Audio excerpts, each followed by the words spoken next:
Santo es el Señor. Muy buenas noches.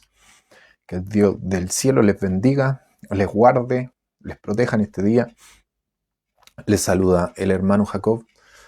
Y bueno, el Señor nos trae nuevamente a este lugar para poder edificarnos con su palabra y hablar acerca de un pasaje tan conocido como el pasaje del Padre Nuestro, la oración. Esta oración que los discípulos en una ocasión le pidieron al Señor: enséñanos a orar. Algunos predicadores dicen que curiosamente los discípulos no le pidieron al Señor que le enseñara a predicar. No les pidió que le enseñaran cómo hacer diferente. Podrían haberle pedido cualquier cosa. En resumidas cuentas, podrían haberle pedido cualquier cosa. Pero muchos creen que los discípulos le preguntaron al Señor o le pidieron al Señor que le enseñara a orar, porque se dieron cuenta que el resultado de sus predicaciones, el resultado de la liberación de demonios, claramente, en primer lugar, era por quién era Él, porque Él era Dios. Emmanuel, Dios con nosotros. Pero en segundo lugar, también queda en evidencia de que todo lo que logró fue por su vida en santidad, que era una consecuencia de lo que Él era.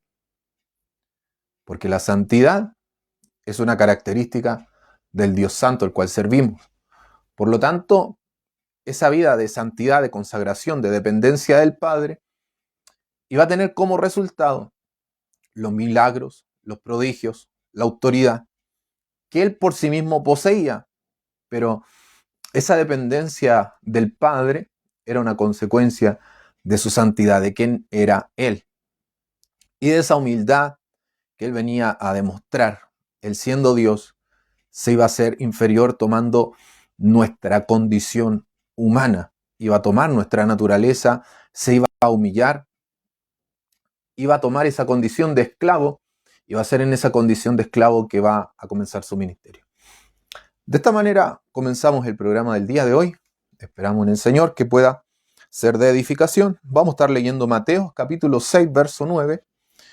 Mateo capítulo 6, verso 9. Y vamos a orar al Señor. Amén. Así que, me aparece una persona conectada. No sé quién es, pero si es que hay más de uno, o si hay uno, siempre será bienvenido. Dios bendiga a mi hermana Maggie, que nos saluda, dice buenas noches, mi hermano, Dios le ayude y bendiga cada día. Muchas gracias, mi hermana Maggie, por sus saludos. Ya ahí tenemos a algunos conectados, al parecer. Así que vamos a orar al Señor. Padre Santo, vamos ante tu presencia en el poderoso nombre de Jesucristo, tu Hijo amado, Dios mío, para poder compartir tu palabra. Nos acercamos a través de esa sangre preciosa ante tu altar, ante tu santidad, Dios mío.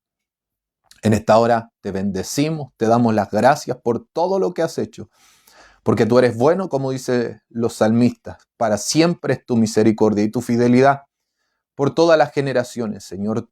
Nunca dejará de ser tu santidad, tu misericordia, tu bondad, tu poder, Dios mío.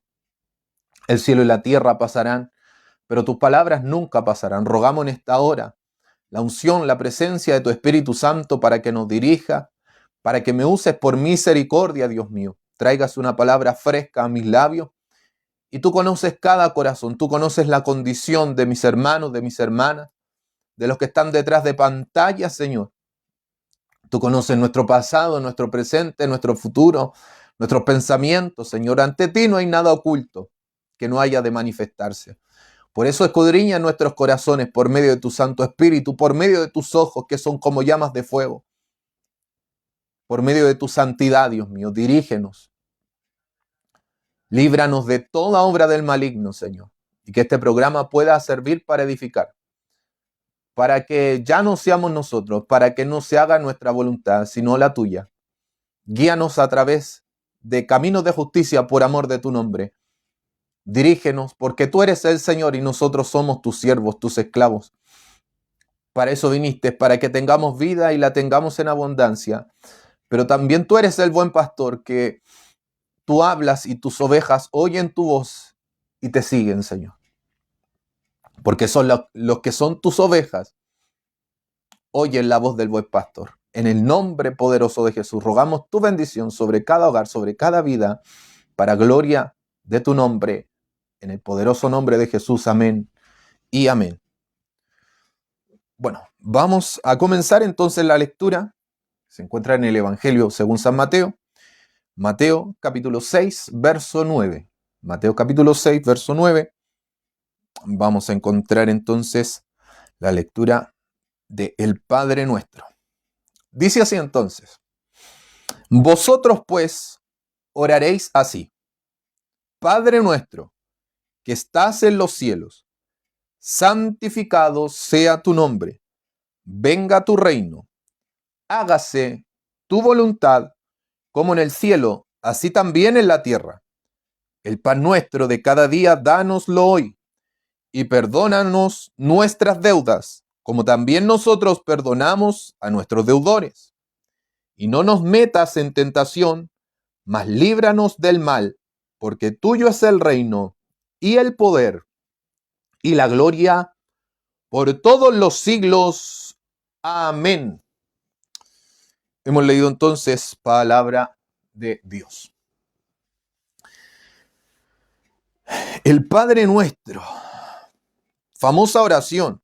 Quizá a alguno le causa un poco de escozor escuchar el Padre Nuestro porque piensa que el Padre Nuestro es católico. El Padre Nuestro no es católico. El Padre Nuestro es palabra de Dios.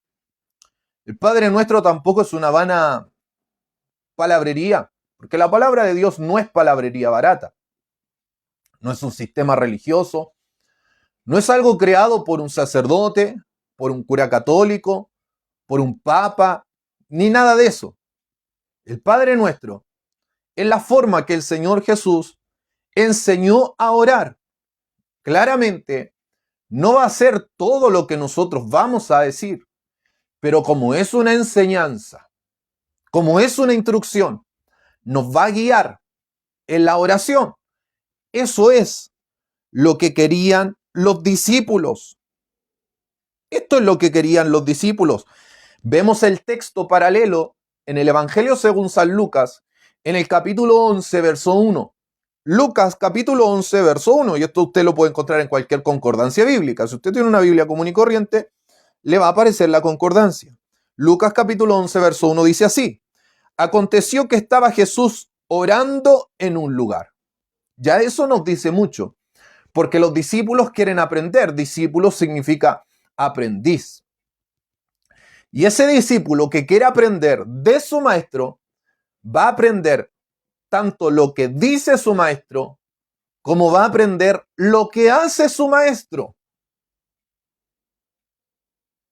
No es como el famoso dicho, el cura gatica, predica pero no practica. Jesús, todo lo que decía, lo vivía. Él no decía hagan una cosa y él hacía otra. No, él todo lo que enseñó, lo hizo, lo vivió al pie de la letra. Él cuando dijo, bendecid a los que os maldicen, él bendijo a los que los maldecían. Él cuando dijo que venía a poner su vida en rescate de muchos, él vino a poner su vida en rescate de muchos. Sed misericordiosos porque yo soy vuestro Padre misericordioso, y él era misericordioso, él era lo que enseñaba. No era como aquel hombre que dice no fumes, pero él fuma, no tomes, pero yo tomo, no digas garabatos, no insultes, si yo insulto, yo digo garabatos. No. No pelees si yo peleo. No, él no era así. Porque la gente no imita lo que dices, la gente imita lo que haces. Lo reitero, las personas o la gente, sean adultos, sean niños, no van a imitar lo que tú dices, van a imitar lo que tú haces. Y si a Jesús lo veían orando, sus discípulos que querían aprender de él, antes de Jesús dar una enseñanza de la oración, lo primero que hizo es dar el ejemplo orando. No hay mejor ejemplo que el visual. No hay peor ejemplo que aquel que se demuestra. No hay mejor ejemplo que aquel que se vive. Jesús daba el ejemplo actuando. No se contradijo a sí mismo. Fue consecuente. Para seguir leyendo, hago un paréntesis. Hoy veía una publicación que al principio me pareció muy correcta y después la analicé y dije, no, está mal. Incluso la había compartido porque estaba rápido en el trabajo, le eché un vistazo, la compartí y dije, y después la analicé y dije, no puede ser. Porque un tipo hablaba, supuestamente estaba dando una definición, una página que enseña ortografía, que enseña el significado de palabras. Yo creía que estaba bien en lo que estaba diciendo. Como era una página confiable, dije yo, bueno, está en lo correcto. Pero este es un ejemplo de un buen maestro y de un mal maestro. Porque esta página que supuestamente estaba enseñando decía, según ellos, que era integridad. Y él decía, integridad es, y definía integridad, pensar una cosa, decir la misma cosa que se pensó y hacer la misma cosa que se pensó, que se dijo y se hace. Eso es integridad, dijo. Y yo dije, está bien. Y después pensé y dije, no, no está bien. Eso no es integridad. Porque póngale el caso, un asesino o un ladrón. El ladrón piensa en robar. El ladrón dice que va a robar y el ladrón roba. ¿Eso es integridad? Pregunto yo. Absolutamente no. Eso es ser congruente con sus pensamientos, con sus palabras. Eso es ser consecuente con lo que se está diciendo. Pero eso no es integridad. Integridad tiene que ver con lo moral. Ser consecuente con la moralidad que se profesa. En este caso, Jesús era íntegro, moralmente puro, tentado en todo, que va a ser parte de lo que vamos a ver en el Padre Nuestro, según nuestras semejanzas, pero sin pecado. Él era absolutamente íntegro. Nadie tenía nada que reprocharle. Por eso solamente le levantaron calumnias. Y qué difícil es responder a cada cosa. Qué difícil es.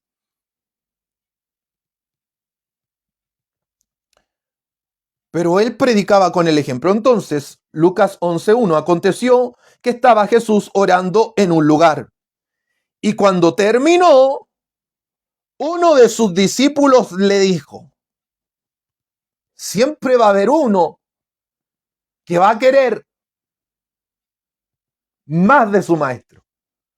Siempre va a haber uno que va a destacar, como bien lo enseñaba nuestro pastor Claudio hoy. Existe el que aprende de otros por una enseñanza, por experiencias contadas de otro. Existe el que aprende por experiencia propia, por sus propios errores, por sus propias consecuencias. Por experimentarlo él mismo en carne propia.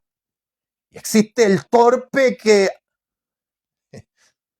cree que lo sabe todo, que no tiene nada que aprender.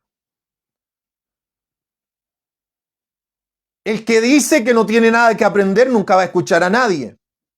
Por eso estamos aquí todos nosotros, porque reconocemos que no sabemos.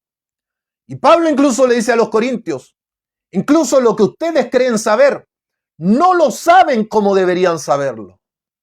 Lo repito, incluso aquellas cosas, lo estoy parafraseando, no es textual lo que dice Pablo así, pero quiere decir esto más o menos. Lo que ustedes creen saber, no lo saben como deberían saberlo. Ustedes a veces piensan que está bien o que están en lo correcto, pero no es así. A veces ustedes piensan haberlo experimentado todo, pero no es así. Siempre, hasta que nos muramos, hasta que conozcamos al Señor Jesucristo, incluso por una eternidad estaremos aprendiendo con Él. Porque según Isaías capítulo 2, de Jerusalén saldrá la ley, saldrá la palabra. ¿Por qué? Porque estará ahí la palabra encarnada, Jesucristo. Estaremos aprendiendo del Maestro cara a cara. Qué glorioso será estar con Él por toda una eternidad. Entonces uno de sus discípulos le dijo: Señor, enséñanos. Él no habló por él, él habló por todos. Ahora vemos otra cosa. Puede ser que este discípulo haya sacado la voz por el grupo que no tenía la personalidad de preguntarle al Señor. Quizás nunca nadie le había hecho esa pregunta o nunca le había hecho esa petición. Todos les pedían milagros, todos les pedían favores,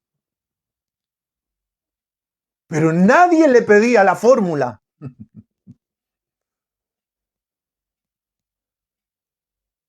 No sé si está entendiendo. ¿A cuántos le gustan que hoy, por ejemplo, yo trabajo en una tienda de tela y una persona me decía: no, viene mi suegra sabe confeccionar cosas y le vamos a pedir que nos haga unas cortinas. Y le piden el favor hecho. Otros le piden, no sé, un peluquero que le corte el pelo. Otros le piden a un cocinero que le cocine, ya sea a su padre, a su madre, o a un restaurante. Pero ¿quién le pide la receta para hacerlo ellos mismos? ¿Quiénes le piden la receta? Al maestro, al chef. ¿Quiénes le piden la fórmula? ¿Quiénes quieren aprender del carpintero a construir ellos mismos su futuro? Eso es lo que están haciendo los discípulos y uno está sacando la voz. Queremos nosotros también vivir lo que tú vives. Queremos nosotros también hacer las cosas que tú haces. Queremos ser como tú, porque Jesús dijo: bástele al discípulo ser como su maestro. De ahí nace la petición de decirle al Señor: enséñanos a orar. Queremos ser como tú, queremos vivir lo que tú vives.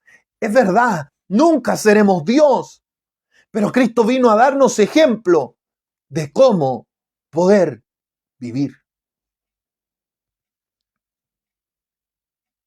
Enséñanos a orar como también Juan enseñó a sus discípulos.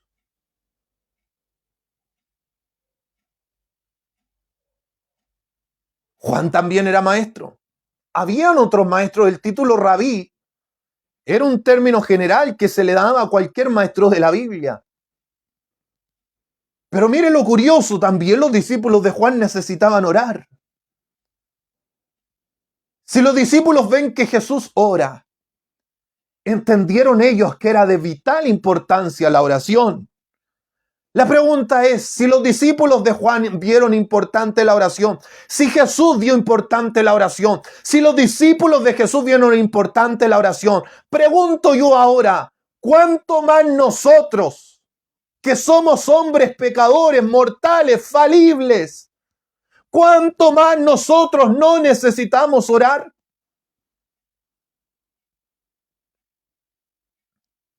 Y no solamente orar, aprender a orar. Porque Santiago capítulo 4, verso 4 en adelante dice: oh almas adúlteras, ¿no sabéis que la amistad con el mundo es enemistad contra Dios? Todo aquel que quiera ser amigo del mundo se constituye en enemigo de Dios. Sí, pero nos sigue diciendo: pedís y no recibís.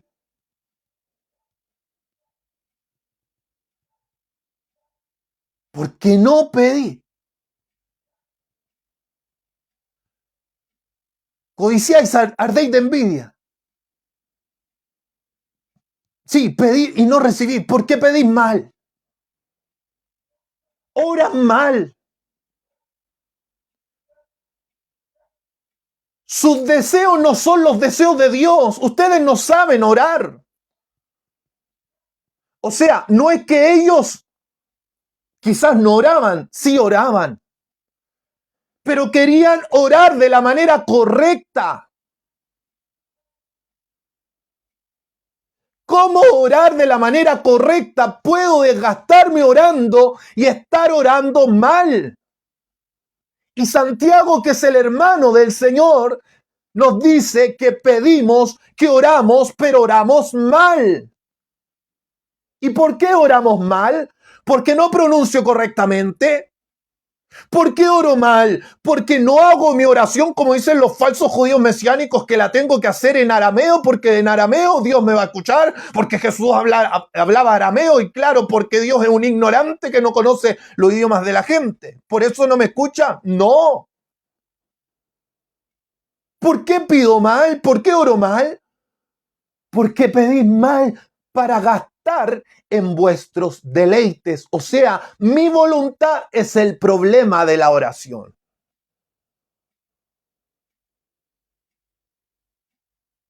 Orar mal es orar para mi voluntad, para mi deseo egoísta, sin considerar a los demás, sin considerar la voluntad de Dios. Eso es orar mal.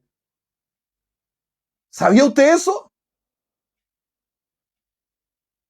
Cuando solo quiero figurar yo, mi oración va a estar mal. Porque mi oración tiene que ir dirigida a Él, Dios del cielo, para poder no solamente estar bien yo, sino que estando bien yo, pueda ser una bendición para otros también. Gloria al Señor. Y Jesús les dijo: cuando oréis, decid: Padre nuestro que estás en los cielos. Siempre Jesús va a decir que el Padre está en los cielos. Isaías va a decir que, o Salomón, que ni los cielos de los cielos lo pueden contener. ¿Cuánto menos esta casa que te voy a edificar? Los cielos de los cielos. Pablo en 2 Corintios capítulo 12, verso 2 y verso 4 nos habla de 3 cielos. Los cielos de los cielos, el tercer cielo. Ni aún esos cielos te pueden contener. ¿Cuánto menos esta casa?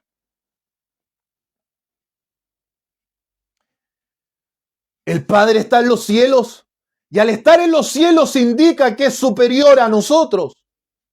Isaías 55 nos dice que así como son más altos los cielos que la tierra, así son sus caminos, sus decisiones, su trayectoria más altos que nuestros caminos, y sus pensamientos más altos, más elevados. Habla de una categoría superior. La mentalidad de Dios está infinitamente más elevada, es infinitamente más superior a la mentalidad del hombre. La visión de Dios es infinitamente más elevada que la visión del hombre. Por lo tanto, las decisiones de Dios son infinitamente más elevadas y más superiores que las decisiones del hombre o los caminos que tome el hombre. No creo que tenga que utilizar lenguaje inclusivo para que entiendan que se está refiriendo a toda la humanidad.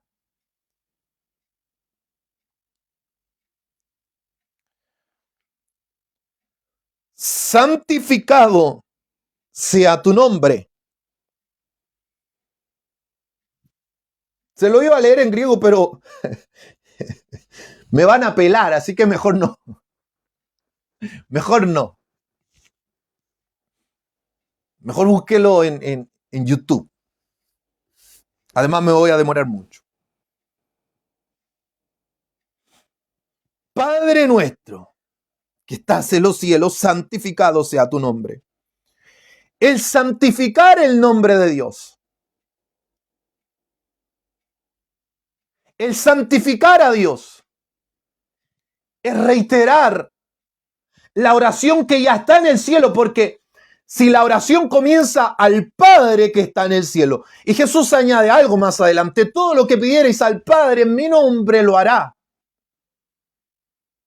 ¿Por qué en mi nombre? O sea, es una fórmula mágica que todo lo que yo diga, o sea, quiero ser millonario en el nombre, Padre, te pido ser millonario en el nombre de Jesús y soy millonario y se acabó. ¿Eso quiere decir? O sea, lo que me enseña Cash Luna y Guillermo Maldonado y los de los ministerios de la prosperidad están bien. No, no quiere decir eso. Pedir en el nombre de Jesús significa en la autoridad de Jesús. Lo que yo estoy pidiendo es como que Jesucristo mismo lo pidiera. ¿Y por qué? Porque se supone que yo cuando aprendo a orar como Jesús, yo voy a pedir en su nombre para que el Padre escuche que lo que yo estoy pidiendo es como que el mismo Jesús lo pidiera, porque yo tengo ya la mente de Cristo, porque yo estoy conectado con Él, porque yo conozco su voluntad, conozco su corazón, tengo su Espíritu Santo, soy guiado por Él. ¿Está entendiendo?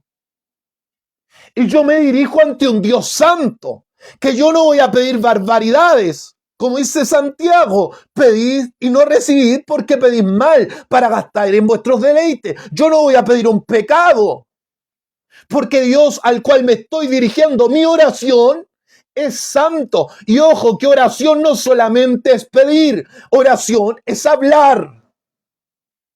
Por eso las primeras palabras indican la santificación o recordar que Dios es santo. Porque vea Isaías capítulo 6, verso 1, en el año en que murió el rey Usías, vi yo al Señor sentado en un trono alto y sublime. Sus faldas cubrían el templo, sobre él habían serafines. Con 2 alas volaban, con 2 cubrían sus rostros, con 2 cubrían sus pies, y uno al otro gritaban, Santo, Santo, Santo. Jehová, Dios de los ejércitos.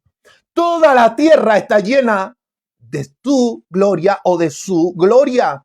Los serafines, estos seres que su significado más o menos indica seres ardientes o de fuego, seres de fuego. Ve a Hebreos capítulo 1 que dice que sus ministros, los siervos, los ángeles son antorcha, son llamas de fuego. Estos ángeles que son llamas de fuego reconocen la santidad, por eso tapan sus ojos, por eso tapan sus pies, para no pisar el lugar que están, porque el lugar donde están, tierra santa es. ¿Acaso así no se presentó Dios a Moisés en una zarza ardiente? Capítulo 3 y 4 de Éxodo. Dios le dice, quita el calzado de tus pies, porque el lugar donde está tierra santa es. Algunos dicen que la cultura egipcia acostumbraban a hacer eso delante de sus dioses. Y también algunos piensan que eso era señal de sacarse la sandalia, de reconocer que ese hombre que estaba ahí postrado se dirigía ante su Señor. Ese hombre que se sacaba las sandalias reconocía que ahora él era siervo, que ahora él era esclavo, que ahora él estaba dispuesto a hacer todo lo que su Señor le iba a decir. Yo me dirijo ante un Dios santo. Yo no me puedo burlar de Dios. Yo no le puedo pedir cualquier cosa a Dios. Por eso reconozco su santidad. Y ojo, no va a ser un Dios tirano que me va a escuchar, porque muchos confunden también que Dios, al ser santo, yo no le puedo confesar a él lo que estoy pasando. No, lo va a decir claramente. Primera de Juan capítulo 2 verso 1. Hijitos, estas cosas os escribo para que no pequéis. Si alguno hubiere pecado, abogado tenemos para con el Padre, a Jesucristo el justo. Pero ¿por qué Jesús nos recuerda que el Padre es santo? Porque la única forma de dirigirse al Padre es a través de Cristo. Ve a Juan 14:6. Yo soy el camino y la verdad y la vida. Nadie viene al Padre sino por mí. Porque según Hebreos capítulo 10, versos 19 y 20, Él abriría un acceso libre hacia el cielo a través del velo que se rasgó. Esto es su propia carne. Para llegar ante un Dios santo se necesita entrar santo. Entramos por la sangre del Cordero. Vea lo que dice también Hebreos capítulo 4, versículo 15. Acerquémonos pues confiadamente al trono de su gracia, o el trono de la ayuda o del favor de Dios. Porque eso hacía la gente en la antigüedad. Se acercaba ante el trono del rey. Recuerde lo que hacían en la época del rey David. Se acercaban a pedirles peticiones al rey. Pero ¿qué hacía Absalón? Él interceptaba las peticiones de la gente y le decía, el rey no te va a escuchar, yo te voy a escuchar. Por eso usted tiene que saber a quién dirigir su oración. Por eso usted tiene que saber ante quién se está confesando, ante Dios. Santificado sea tu nombre. Venga tu reino. El anhelo, en este caso, son judíos, es verdad lo que están orando. Ellos están pidiendo que el reino se establezca en la tierra. Porque es verdad, habrá un reino literal de 1000 años, donde Israel tendrá que ser salvo, los sobrevivientes de la gran tribulación. Pero la iglesia volverá con Cristo desde los cielos a Jerusalén. Cristo no me va a venir a dejar a mi casa en Rancagua, no va a decir, ¿dónde vivía el hermano Jacob? Ah, vivía en Rancagua, lo voy a pasar a dejar allá y después que tome un avión para venir para acá. No, volveremos con él en caballos blancos, Apocalipsis 19:11. Entonces vi el cielo abierto y aquí un caballo blanco y el que lo montaba se llamaba Fiel y Verdadero. Con justicia juzga y pelea y los ejércitos celestiales montados en caballos blancos les seguían. Y aquí viene el Señor y con él todos sus santos somos nosotros, Apocalipsis 17. Y los que están con él son santos escogidos y fieles. Esos somos nosotros los que volveremos con él. Los que tendrán que venir, los que tendrán que pagar un pasaje, los que tendrán que viajar en barco, en avión, no sé lo que exista en ese entonces, si es que sobrevive algo para la guerra de Armagedón, ellos tendrán que viajar de diferentes países, de diferentes lugares, atravesar el mundo para adorar a Jehová, según el profeta Zacarías. Esos pecadores irán, morirán, tendrán descendencia, tendrán que morir. Porque el pecador morirá de 100 años. Ellos son los niños que morirán. Ellos son los pecadores que morirán de 100 años. ¿Por qué? Porque nosotros estaremos con cuerpos glorificados. Nosotros vendremos del arrebatamiento. En el arrebatamiento, 1 Corintios 15:51, se cumplirá esta palabra. Aquí os digo un misterio, no todos dormiremos, pero todos seremos transformados en un momento, en un abrir y cerrar de ojo a la final trompeta, porque se tocará la trompeta y los muertos serán resucitados incorruptibles y nosotros seremos transformados porque es necesario que esto corruptible se vista de incorrupción y esto mortal se vista de inmortalidad, y cuando esto corruptible se haya vestido de incorrupción y esto mortal se haya vestido de inmortalidad, entonces se cumplirá la palabra que está escrita: sorbida o absorbida es la muerte en victoria. ¿Dónde está, oh muerte, tu aguijón? ¿Dónde, oh sepulcro, tu victoria? Ya que el aguijón de la muerte es el pecado y el poder del pecado la ley. Más gracias sean dadas a Dios que nos da la victoria por medio de nuestro Señor Jesucristo. Y el verso 58 dice: así que, hermanos míos amados, estad firmes y constantes, creciendo en la obra del Señor siempre, sabiendo que vuestro trabajo en el Señor no es en vano. Pero el verso 50 de 1 Corintios capítulo 15, verso 50 dice: pero esto digo, hermanos, que la carne y la sangre no pueden heredar. La carne no puede heredar la incorrupción, ni lo mortal heredar la inmortalidad. Entonces el cuerpo es glorificado en el arrebatamiento. Vamos al cielo y volvemos con el cuerpo glorificado. Habitamos en el milenio en el cuerpo glorificado. Desciende la nueva Jerusalén en el cuerpo glorificado. Los impíos que mueren y se arrepienten, ellos tendrán que morir y resucitar. ¿Se entiende?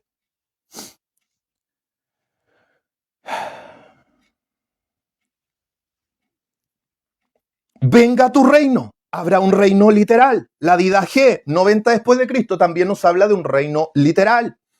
Ireneo de León, 170 después de Cristo, nos habla de un reino literal. 130 antes de Cristo, Justino Mártir nos habla de un reino literal.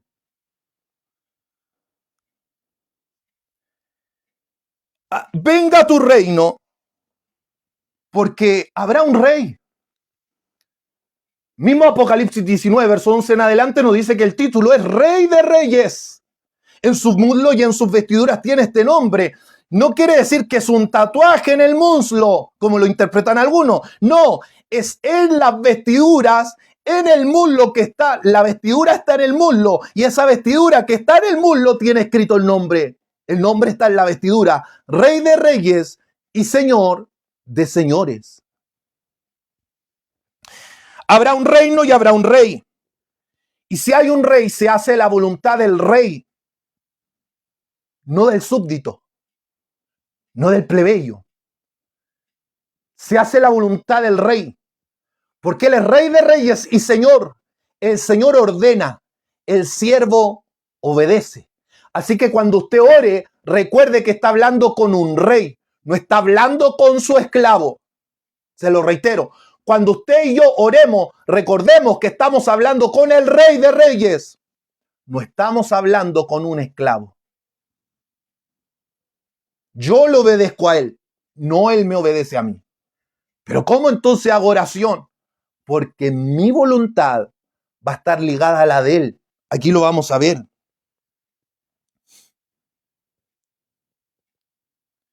Hágase tu voluntad, como en el cielo, así también en la tierra. O sea, lo que pase en la tierra, que sea lo que se decidió en el cielo, porque si Dios está en el cielo, si los pensamientos de él son más altos que los nuestros, y nos estamos dirigiendo al Dios del cielo, que envió a su Hijo y que nos dio su palabra del cielo, la voluntad de él va a ser la perfecta. Llegó un momento en el profeta Jeremías que le pidieron los habitantes del pueblo de Jerusalén palabra de Jehová. El profeta Jeremías le preguntaron cuál era la voluntad de Dios y el profeta Jeremías le dio la respuesta de Dios. Pero ¿sabe qué dijo el pueblo? No vamos a obedecer. La pregunta es, si usted le hace una consulta a Dios, si usted le está pidiendo a Dios, como usted es su siervo, su sierva, su esclavo, su esclava, que no tiene voluntad propia, que usted la rendió. Pero hermano, ¿acaso no cree en el libre albedrío? Claro que existe el libre albedrío. ¿Para qué existe el libre albedrío? ¿Para hacer la voluntad de Dios o para pecar?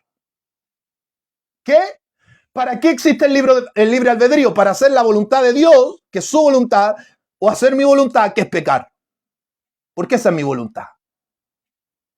La de un humano pecador, de un corazón corrompido, que según Jeremías 17 dice que engañoso es el corazón y perverso más que todas las cosas. ¿Quién lo conocerá? Yo, Jehová.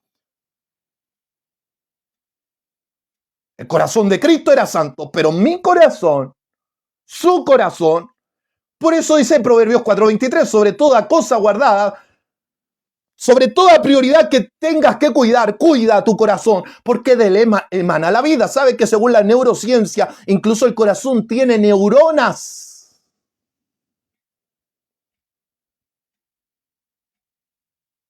Y a veces el corazón no está ligado con la mente. El corazón siente una cosa, la mente dice otra cosa. El corazón siente rabia, siente pena, siente alegría, siente euforia, se enoja, ama. Pero todas esas emociones, si no están conectadas con la razón y con la palabra de Dios, con la voluntad de Dios, no sirven de nada. Porque el corazón es engañoso y perverso. Textualmente quiere decir que está enfermo.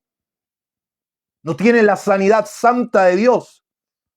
Necesita ser restaurado por la sangre de Cristo. Necesita estar lleno de la presencia de Dios. Necesita estar conectado con el corazón de Cristo para recién poder pedir, hágase tu voluntad. Como en el cielo, como se decidió arriba, así también en la tierra.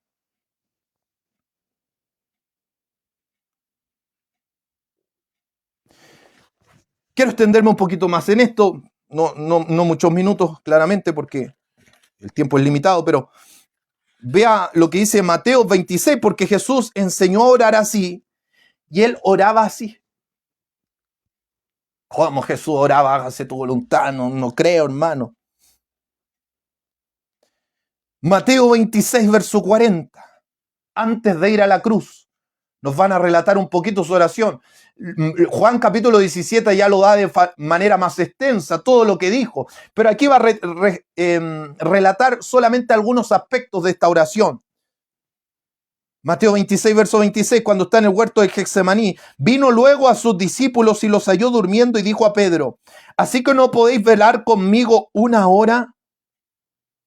Leamos lo del 39, perdón, del 39.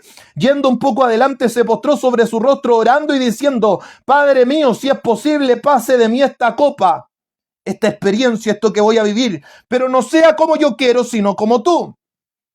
Ojo, esto no quiere decir que Jesús tenía dos personalidades, como decía un personaje llamado Nestorio, que fue catalogado como históricamente un hereje.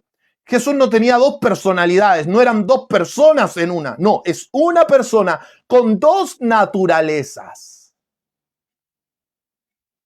humana y divina. Eso es lo que se llama la unión hipostática, que viene de hipostasis. Hipostasis significa la base, el reposo de las dos naturalezas. Eso significa unión hipostática o la unión en una base. En la base de una sola persona, la persona de Jesús de Nazaret. Una persona, dos naturalezas, no dos personas. No dos personalidades, una persona, dos naturalezas. Él está hablando de su naturaleza ocupando nuestro lugar como humanos. No se haga mi voluntad, o si es posible, pasa de mí esta copa. Pero no sea como yo quiero, sino como tú. Amén. No sea como yo quiero, sino como tú. Verso 40, vino luego sus discípulos y los halló durmiendo y dijo a Pedro: así que no habéis podido velar conmigo una hora, velad y orad para que no entréis en tentación. El espíritu a la verdad está dispuesto, pero la carne es débil. Jesús le estaba mostrando, le estaba dando ejemplo que si ellos hacían su voluntad, la voluntad humana,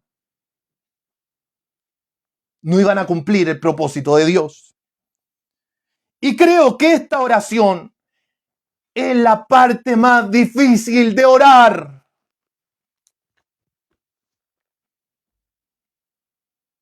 Por todo lo que oremos, si no oramos bien, si no oramos pidiendo la voluntad de Dios, que mi corazón esté conectado con Él, ahí se cumplirá el salmo: deleítate a sí mismo en Jehová. Está su corazón en mi corazón, está su voluntad en mi voluntad. Mi deseo va a hacer que se haga el deseo de Él. Ya conozco su palabra, conozco su voluntad. Deleítate a sí mismo en Jehová y Él te concederá las peticiones de tu corazón. Un corazón restaurado por la sangre de Cristo, por el Espíritu Santo, limpio por la sangre, restaurado por el Espíritu. Ahí recién.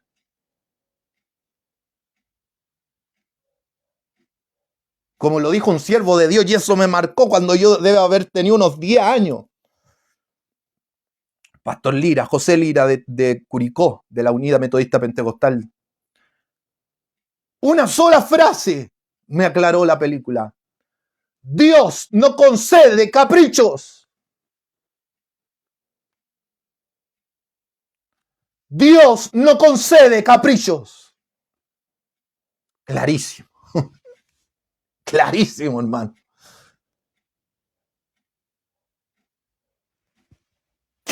¿Qué homilía, qué homilética más clara? ¿Qué discurso más claro?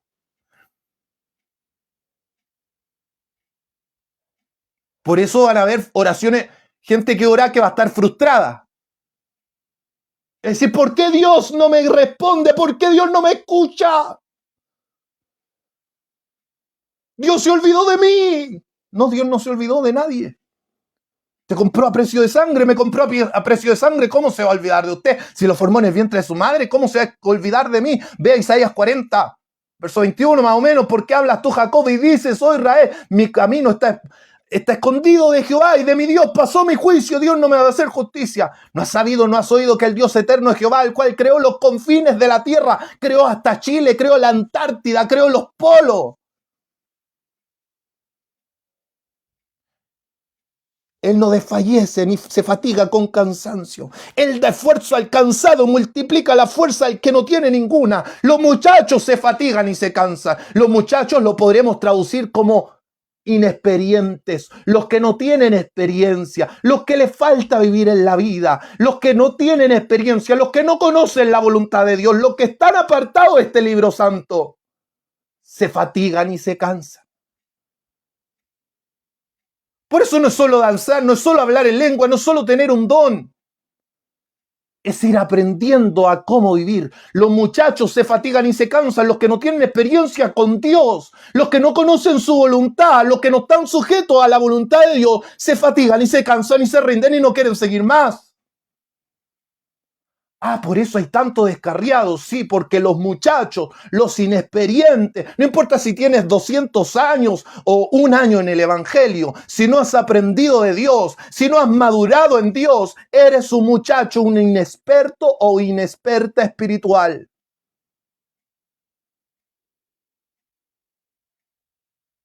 Que no sigue la dirección de su espíritu ni de su palabra escrita. Por lo tanto, no conoce a Dios. Los muchachos, los inexpertos, se fatigan y se cansan. Los jóvenes flaquean, pierden las fuerzas, porque no tienen comunión con Dios, porque el Espíritu Santo renueva mi fuerza. Usted no tiene fuerza, lo dijo a Ana en 1 Samuel capítulo 2 en su oración, cuando Dios le dio un hijo, siendo estéril. Nadie será fuerte por sus propias fuerzas. Si Sansón hubiera sabido eso, se hubiera dado cuenta que el Espíritu de Jehová lo había abandonado, pero fue tanta la comunión con Dalila, fue tanto lo que le gustó dormir en sus rodillas, porque así literalmente Sansón se quedó dormido en las rodillas de Dalila. No se dio cuenta que el Espíritu de Jehová le había dejado y ya no tenía fuerza, porque nadie es fuerte por su propia fuerza. Los jóvenes flaquean, desmayan y caen. Pero los que esperan en Jehová, es diferente. Los que se sujetan a su voluntad, es diferente. Tendrán nueva fuerza.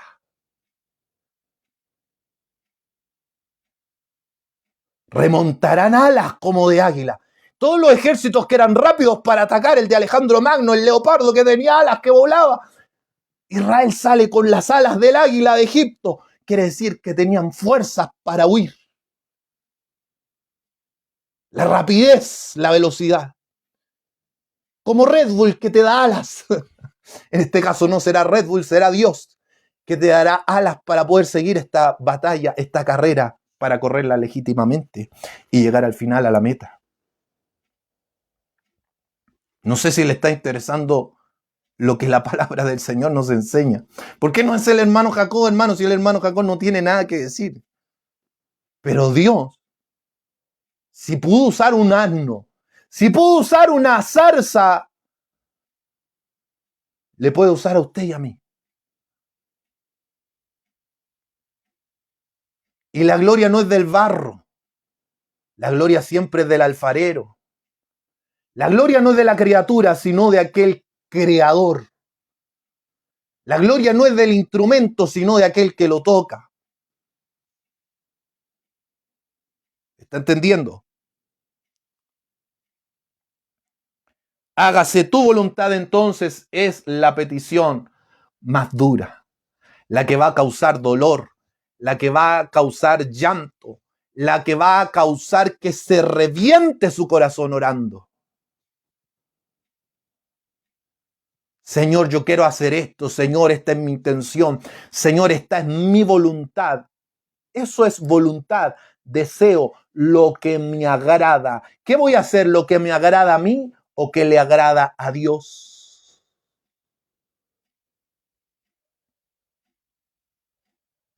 Estoy dispuesto a orar, hágase tu voluntad. Ve que el Padre Nuestro no es solamente una simple oración repetitiva. No es vana palabrería, porque cada palabrería tiene un significado. Y si le tomamos el peso a cada significado de cada palabra, ¡ay, Dios mío, qué fuerte orar el Padre Nuestro!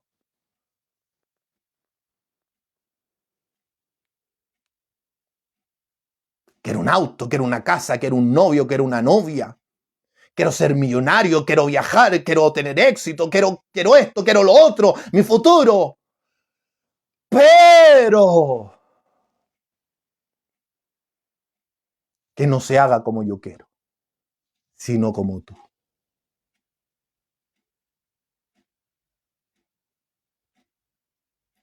Algunos antiguos predicadores decían, existen dos tipos de personas que oran. Los que oran, hágase mi voluntad humana, torpe, imperfecta, pecadora incluso, o hágase tu voluntad, la voluntad del Dios del cielo. Jesús, ¿por qué oró así? Porque se sometió a su Padre, porque Él vino a dar ejemplo de humildad, de esclavitud. Ve al Salmo 40, verso 6, siervo sirviendo a su Señor. Podríamos estar solamente en hágase tu voluntad, pero terminamos aquí. Como en el cielo, así también en la tierra. Jesús vino a hacer la voluntad del Padre que lo había enviado. ¿Dónde estaba el Padre? En el cielo. Hacer tu voluntad como en el libro del rollo está escrito de mí. Como está escrito en la palabra. Yo voy a obedecer todo lo que está escrito. Muchos quieren conocer la voluntad de Dios. Conoce la palabra de Dios. En los momentos más difíciles a veces ni siquiera he tenido tiempo para leer la palabra, hermano.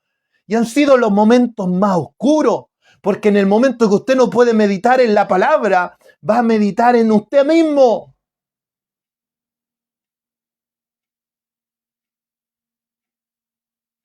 ¿Y qué necesario es? ¿Cuán necesario es pasar tiempo con la palabra, con la lectura, con la oración, en la presencia de Dios? Que es vital. No solo de pan vivirá el hombre, no solo de completos, de churrasco, de arroz, de completos, de helado vivirá el hombre, sino que de toda palabra que sale, que proviene de la boca de Dios.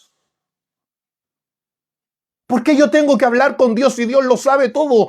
Porque al hablar con Dios no es Dios que necesita escucharme, es yo que necesito confesar y escucharme a mí mismo lo que está en mi corazón. Cuando yo hablo con Dios, yo estoy siendo sincero y estoy reconociendo y estoy admitiendo lo que yo soy, un simple pecador, una simple pecadora, un débil de espíritu, y que Él es fuerte, que Él es grande, que Él es más alto, más sublime que yo.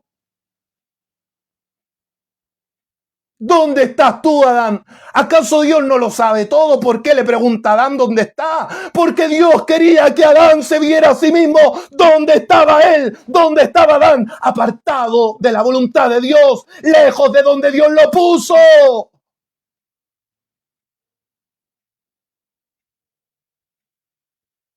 ¿Por qué dejaste entrar a la serpiente al huerto que te dije que lo labrara y que lo guardara, que lo protegiera? ¿Por qué dejaste entrar la serpiente? ¿Por qué entablaste conversación con Satanás? ¿Por qué lo dejaste entrar si hubieras estado en comunión, si hubieras estado orando, si hubieras estado buscando la voluntad de Dios? La serpiente nunca hubiera seducido a Eva y tú nunca hubieras escuchado la conversación entre la serpiente y tu mujer. Nunca te hubieras apartado de Dios, nunca hubiera entrado la maldición, pero por cuanto hiciste tu voluntad y no la voluntad del Dios que está en los cielos, serás muerto y maldita será la tierra por tu culpa.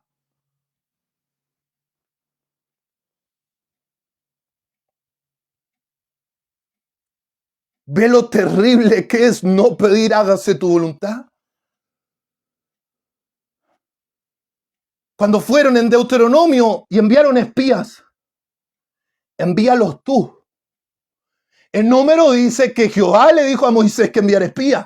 Pero en Deuteronomio le dice Dios a Moisés, envíalos tú. ¿Cómo se relaciona eso? ¿Fue Moisés o fue Jehová? No, es que Moisés insistió tanto en enviar espías a la tierra prometida en la época que fue Josué y Caleb, y los otros 10, que los 10 llegaron murmurando.